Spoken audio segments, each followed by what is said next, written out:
নারী ওডিআই বিশ্বকাপে আশা জাগিয়ে সাউথ আফ্রিকার কাছে ৩ উইকেটে হারল বাংলাদেশ।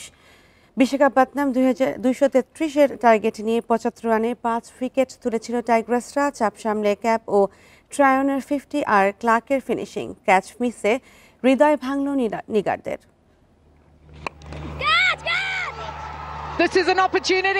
নাটকীয় মুহূর্ত, ৮ বলে ৯ রান লাগে সাউথ আফ্রিকার। তখন ডি ক্লার্কের ক্যাচ মিস করে সুযোগ হাতছাড়া বাংলাদেশের। শেষ ওভারে ৮ রানের হিসেব মিলিয়ে জয়ী সাউথ আফ্রিকা। ৪ ও ছক্কায় ৩ বল আগে জেতালেন ক্লার্ক। বিশ্বকাপে দ্বিতীয় জয়ের সুযোগ তৈরি করেও পারল না নিগারের দল। বাংলাদেশ ব্যাটিংয়ে এদিন সতর্ক ছিল। রানের গতি মন্থর হলেও পাওয়ার প্লেতে উইকেট পড়েনি। ১০ ওভারে ২৮ রান, ১৬ ওভারে পূর্ণ হয় ৫০। ঝিলিকের ২৫, ফারজানার ব্যাটে ৩০ রান। মিডল অর্ডার এদিন দায়িত্ব নিয়ে খেলে।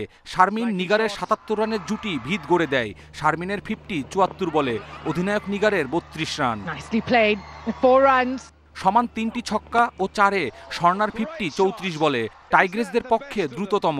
স্বর্ণার অপরাজিত ৫১, সঙ্গে ঋতুর ১৯ রানের ক্যামিওতে বাংলাদেশের ২৩২ রান।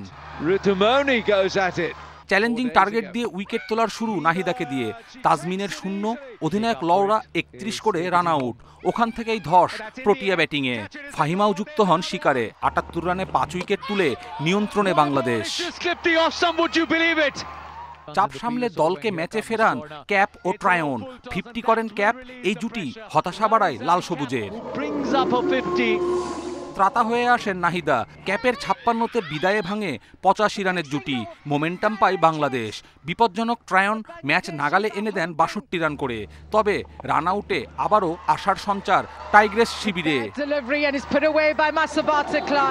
ভারত বধের কাণ্ডারি ডি ক্লার্ক বাংলাদেশকেও হতাশ করলেন। ক্লাসকে নিয়ে ম্যাচ জিতিয়েছেন শেষ ওভারে গিয়ে। কপিল পাল, ইন্ডিপেন্ডেন্ট নিউজ।